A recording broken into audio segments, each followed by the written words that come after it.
Registrado, reportado sintonías de distintos estados de nuestro país. Para todos ustedes, gracias por seguirnos. Vamos a iniciar.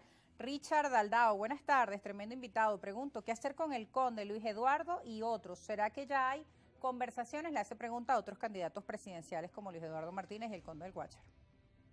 Bueno, todo el mundo tiene derecho a lanzarse en eso. El conde, por cierto, es muy amigo mío y de cuando en cuando conversamos y yo le doy opiniones. Yo creo, bueno, hay que poner las candidaturas y que sea la gente la que decida por dónde van los tiros. Yo creo que eso es lo que va a pasar. En Venezuela la polarización la va a determinar el electorado. El electorado va a votar por quien tenga la posibilidad de impulsar un cambio democrático de gobierno. Como vimos en la gente no está por ejemplo, dispuesta a perder su voto. La gente va a polarizar o a repolarizar hacia el 28 de julio. Bien, seguimos con los comentarios de ustedes, amigos. Alejandro Galué nos dice, la oposición tiene el reto de proclamar un candidato único con proyecto país y de cambio que enamora al pueblo. Este es el elemento peligroso y que no deja dormir al gobierno. El gobierno necesita dividir y provocar abstención, lo que es el obstáculo grande a vencer. Le comenta esto. Sí, yo te decía a ti que quizás la abstención opositora es ya cosa del pasado.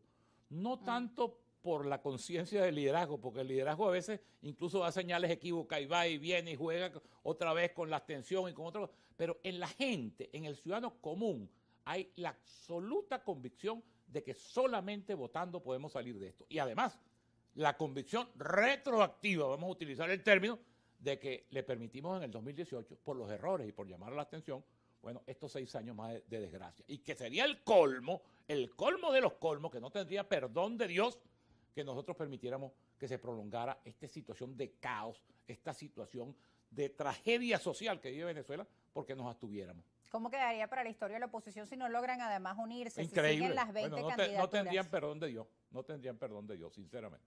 Seguimos con más comentarios. Jerry Colmenares, tocayo de apellido. Lo indicado por el licenciado Jiménez sería lo correcto cuando el sentido común te dice, pero lamentablemente las intenciones es seguir en el poder indefinidamente, asegura este usuario, por razones que ya todos conocemos. El saqueo al país, no hay otro motivo, le comenta esto.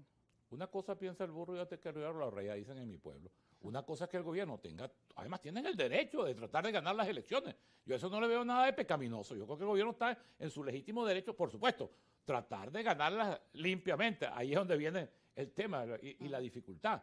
Ahora, el gobierno tiene que estar preparado, y este es un consejo de nuevo, sin que me lo estén pidiendo, y que yo sé que va a caer el saco vacío, pero tienen que estar preparados para una transición en los mejores términos, porque en Venezuela, yo esto lo predicaré hasta el final, en Venezuela no hay otra salida, no la hay que no sea una gran negociación que dé garantías y seguridades a todos los actores políticos y un gran acuerdo de Estado que garantice la gobernabilidad futura en base a unos proyectos concretos sobre los temas más neurálgicos y los temas que más castigan la vida cotidiana del venezolano. Si nosotros logramos esas garantías para que gane quien gane, porque no es que yo le voy a dar garantía al chavismo, no, el chavismo puede ganar, tiene derecho a hacer, digamos, desde el punto de vista legítimo, todo el esfuerzo electoral por ganar. Nadie, Acción Democrática en el 48, antes que la tumbara, decía que iba a gobernar 100 años. Todo el mundo aquí que está en el poder, nadie quiere perder el poder, digamos, voluntariamente. Todo el mundo hace todo por tratar de sostenerlo. Repito, debe hacerlo todo democráticamente. Ahora, aquí hay que hacer un pacto que le dé garantías a todos. Porque incluso si el chavismo, cosa que yo descarto, si el chavismo lograra ganar con votos, yo creo que el chavismo debería, en estos 6 años nuevos, bueno, gobernar de una manera distinta. Es decir, propiciar un clima democrático. Yo creo que aquí se plantea ahora mismo, pero debiera ser parte de su propósito una amnistía general, el regreso de la gente que se ha tenido que ir por razones políticas, recomponer, hacer una nueva Venezuela. Yo creo que si algo... Incluso me comentaba un analista que un gobierno incluso con otros factores de otros partidos pero que por pudieran supuesto, formar es lo que parte te del estoy diciendo. gabinete, Yo creo, del tren porque ministerial, el chavismo, posible? Yo sé que ellos no... Porque a veces escucho Ellos me discursos oyen y saben que lo que estoy diciendo es verdad, que lo ven pero como no lo van a tomar en cuenta. El proyecto chavista está agotado. Y está agotado porque lo que estamos viendo hoy en día en Venezuela es la negación de los postulados de Chávez. Chávez llegó al poder ¿por qué? Del humanismo, porque la igualdad. no, y animó a toda aquella masa de gente, de pobres que había, poco a poco la caída de la Cuarta República había generado esa gran masa de pobreza y les prometió redención y prometió que iba a acabar, que iba a freír en aceite las cabezas de los corruptos y le prometió que iba a haber una democracia participativa y protagónica. Hoy en día lo que vemos es la negación de todo eso. Entonces el chavismo tiene que repensarse como proyecto histórico. Para ellos, no, mira, el error más grande te repito, yo no soy ni consejero ni... El error más grande que ellos podrían cometer, con el que ellos juegan también, es el de querer quedarse en el poder por las malas. Es decir, de que siendo minoría, ellos busquen una manera de burlar la voluntad popular y de quedarse en el poder. Eso sería fatal para ellos. Eso sería un error imperdonable que les puede costar muy caro. Porque además, fíjate tú, Rosa, esto es una reflexión, no es una intriga, es una reflexión. En el chavismo hay un relevo. Ahí está Héctor Rodríguez, ahí está la Cava, todas jóvenes figuras, incluso hasta Jorge Rodríguez. Ahora, ¿qué porvenir puede tener ese nuevo liderazgo?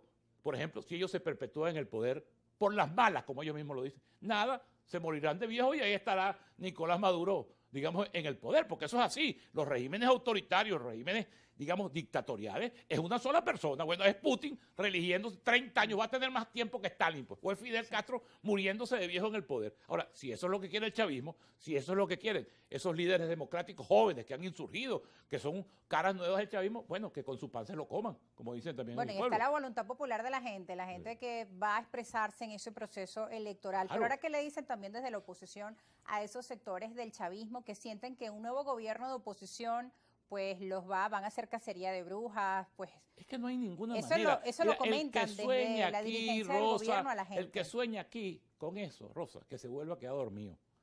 Aquí no hay ninguna posibilidad, entre otras cosas, porque fíjate tú la demagogia y la mentira. Aquí hay candidatos y candidatas que dicen, yo no voy a cohabitar con el chavismo. Pero ¿cómo que no vas a cohabitar? Si suponte tú que nosotros logremos un triunfo en la presidencia de la República. Ahí es la dificultad.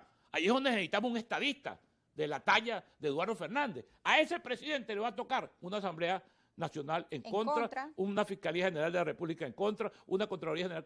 Eso es la realidad. Por eso que aquí no hay ninguna posibilidad de cazar a nadie como conejo, ni de pasar factura, ni mandar. Eso es, el que sueñe con eso, bueno, que se quede dormido otra vez. Esa es la realidad, esa es la realidad. Estoy diciendo alguna mentira, esa es la realidad. Entonces, ¿cómo que no voy a tener que cohabitar? Claro que vas a tener que cohabitar y claro que vas a tener que negociar. Y como usted decía, el voto es emocional y muchas veces la gente come este tipo de frases. El chavismo, además de las garantías que debe tener toda fuerza en una democracia, que debe ser de respeto, de tolerancia, de aceptación de la diversidad, tiene su propio seguro de vida.